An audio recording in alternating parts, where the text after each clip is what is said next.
This should be a good match that we can enjoy. Glenn Lama's my name. Thank you for joining us. And with us for this session is World Archery's Chris Wells. Chris, nice to have you along, and beautiful sunny day in Bangkok today. Beautiful sunny day, very different from 2 weeks ago when we had the able-bodied championships on this very same field. Lots coming up, lots of India today. Really looking forward to seeing Sheetal Devi later and starting this off with an India-Korea final too.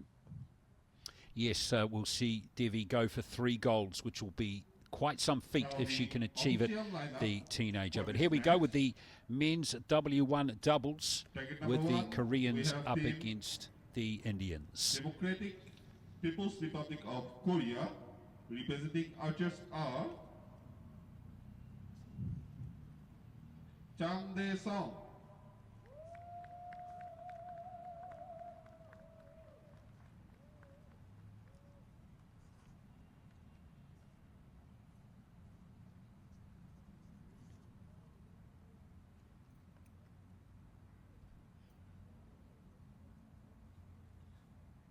Park Hong-cho,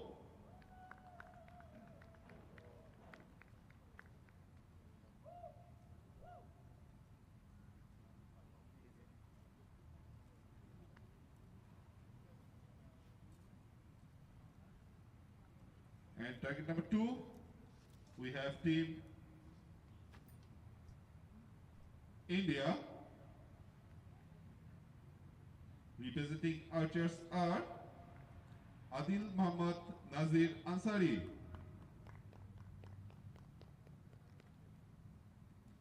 Naveen Dulal. For this match, our line judge, Miss Kathy. So while the archers get set before the start of this match, I can tell you that the Korean team was the top qualifier. Over 100 points clear of the Indians, who beat Kazakhstan in their semi-final to qualify for the final. So based on that, it'll be interesting to see if they can compete with the Korean team, who were very slick in qualifying. Their archers Jung and Park finished 7th and 3rd respectively in the ranking round, whereas the Indians, Dalal was 10th. And Ansari was 4th, so he did pretty well. This is compound scoring, of course, in the men's W1 doubles. So this is Park Hong-jo, the 40-year-old, to start off. 8. And now we move to Jang Dae-sung, who's 45. He's been to 4 World Archery Para Championships, so an experienced archer.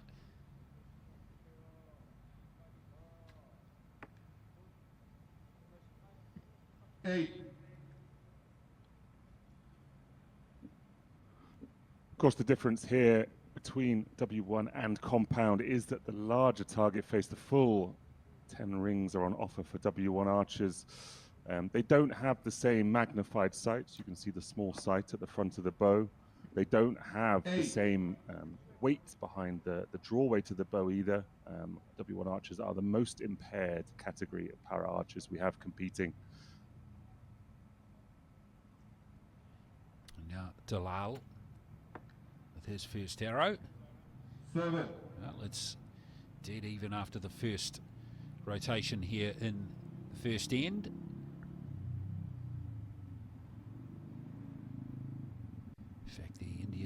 Have scored 15, so they are 1 behind.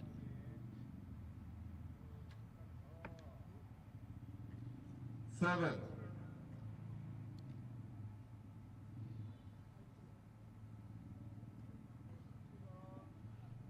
So Park to complete the first end for Korea. That's a good arrow. 10.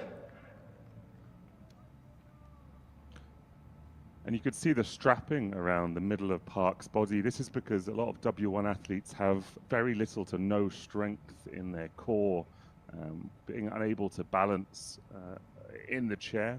They need something to strap them in, and that makes it all the more impressive that these archers are able to shoot so accurately 50 meters downrange. Yeah, it's super cool, no question, Chris.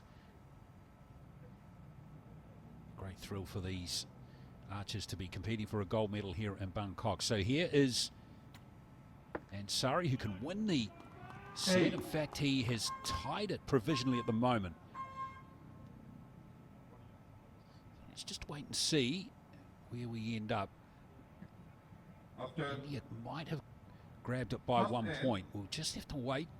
Korea scored 33, India 33. Okay, it's a tied end at the moment.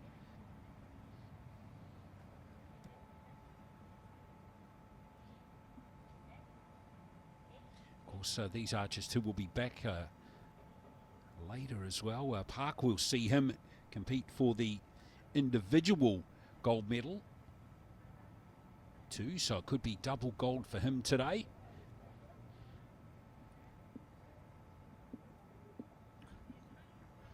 It's great to see the growth of the W1 category in Asia. This event was introduced about nearly 10 years ago now to allow the more impaired end of the para-archery spectrum to compete on a level playing field. And you know, there wasn't a huge number of W1 athletes at that time that fit into the category, but over the last decade it's really increased a lot, particularly in certain countries like India and Korea, who have invested a lot, and the competition is getting quite exciting. And of course they do have the Paralympic Games to aim for as well down the track, with spots available to compete in Paris next year. So here's the second end, and there's a good start from Jung.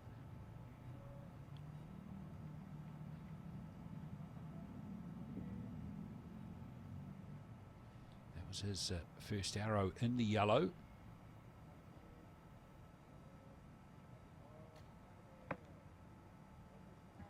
Eight.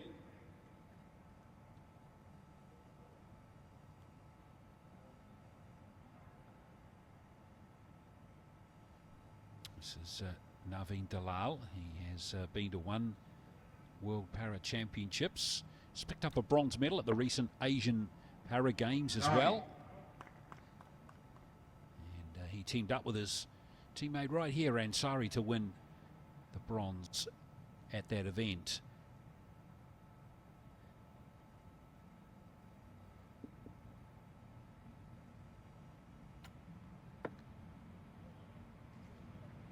Seven.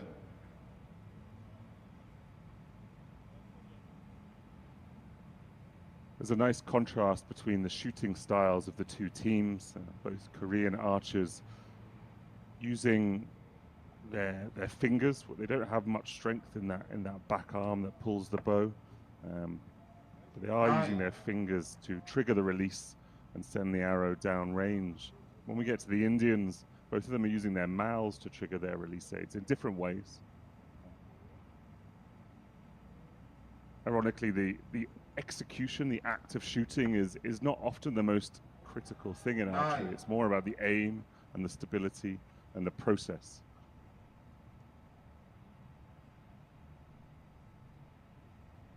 Yeah, that's absolutely right.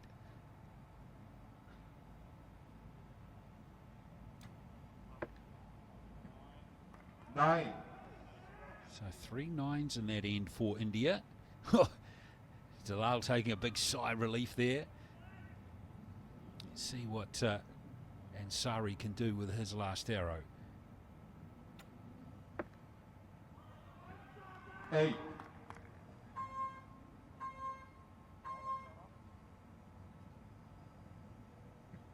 Well, After again, it's and number 2. pretty tight again, but still feels like, Chris, this is anyone's match, even though the Koreans have got a slight advantage at the moment. Total 68. Yeah, absolutely. The Indian team are just hitting high and left. 66. That's a sight adjustment. That's not an inaccuracy. Official confirm. A couple more points here and there, and this would be a different advantage, only 2 points behind halfway through. I am just fascinated by the contrasting execution styles of the two teams.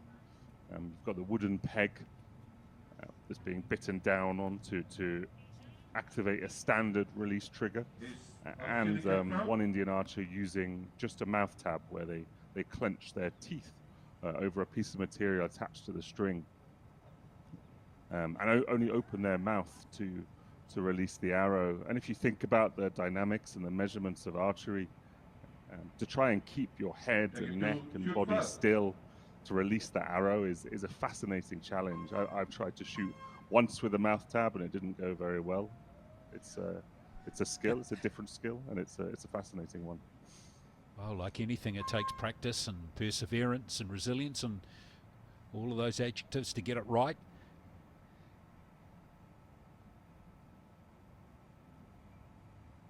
And right now, that's the challenge for Dalal and Ansari, who trail by 2 points, heading into the third of 4 ends.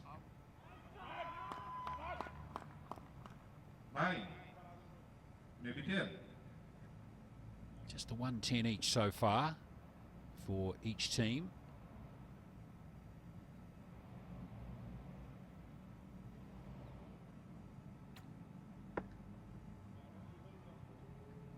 Seven. That's another arrow high and left, and you wonder if it is that slight collapse on release. Archers who shoot left-handed, as he is effectively, if they don't keep strong during the moment of execution, they tend to go left. And with that mouth tab technique and needing to execute with the with the process of opening the mouth, it's not hard to see that be the reason for a wobble high and left. 8. Well, nothing to split the two teams in this end so far, a 9 and an 8 each. So first star actually from the Indians has been starter 9.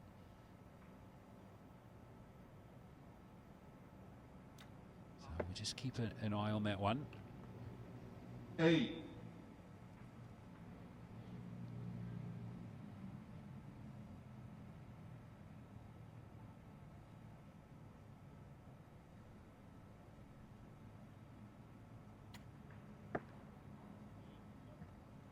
8. So it looks like the Indians 32 in that end. So Korea can move forward here. 2 good arrows left from Jung. 9. Let's grab the 9 and park here.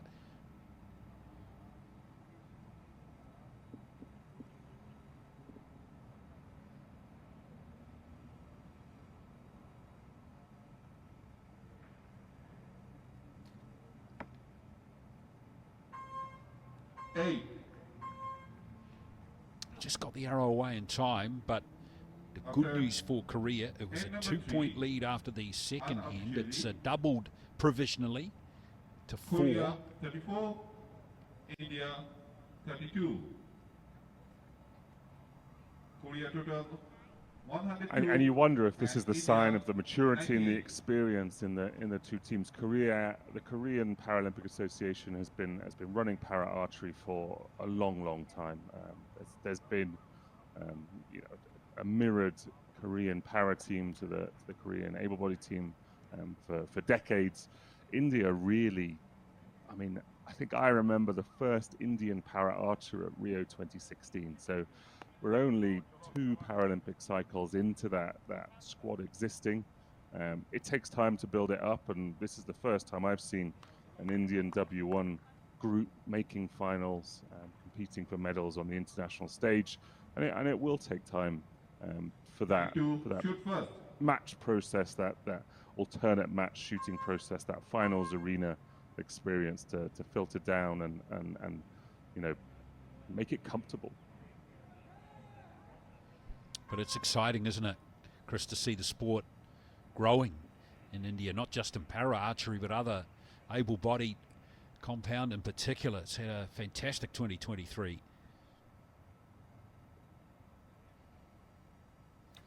So the final end now, and that's one of his better ones.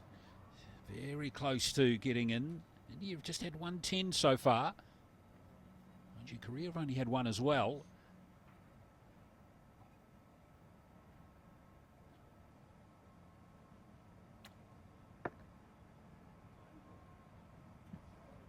Five. That's a shame for the Indian team, but again, talking about the small margins, the tiny measurements that make the difference in archery. If you were talking about able-bodied recurve competition, that kind of distance in the target would be just a millimeter off at aim, 2 millimeters maximum at the shooting range. So much does the arrow move on the target 50 meters down range. With all the pressure and the focus on these guys in this arena, it's not a big error. 9. Well, they just got to keep plugging away. They've got one arrow each left now, and that margin is a healthy 7 points for Korea. Let's see if the Indians can finish with a flourish. 9. Well, Dalal's been very consistent. He's gone 999, 899 in his last 6 arrows, and he's had a pretty useful final here as we see Ansari line up the last arrow for India in this match.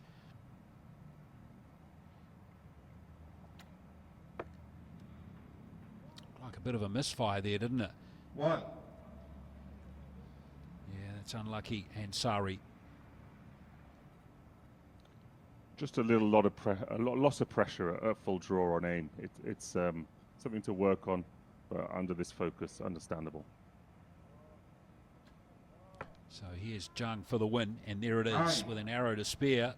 So it's going to be gold for Korea. It's all locked in. But Korea set their standards very high. Park will want to finish with a maximum. And he joins his buddy right on the 9 line there. So good effort there from the Korean team. And they're going to win by a healthy 15 points in the end. Just a good all-round consistent performance from the Korean team, Chris.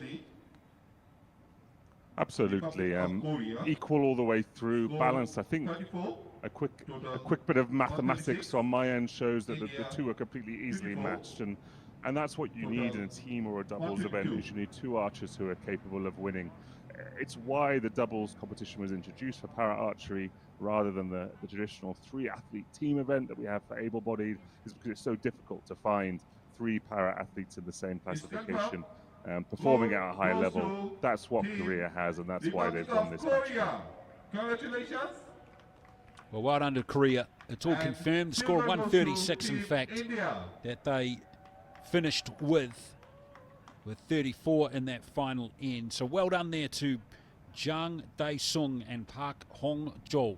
They win gold in the men's W1 doubles. India take the silver, and a shout out to Kazakhstan, who picked up the bronze medal here at these Asian Championships. And first of 2 gold medals, perhaps the man on the left of screen there, the man with the black cap, Jung. We're going to see him back later in the individual gold medal match in the men's W1. Next up, though, we're in the compound action, and we're going to start it with the women's open doubles final between India and Korea once again.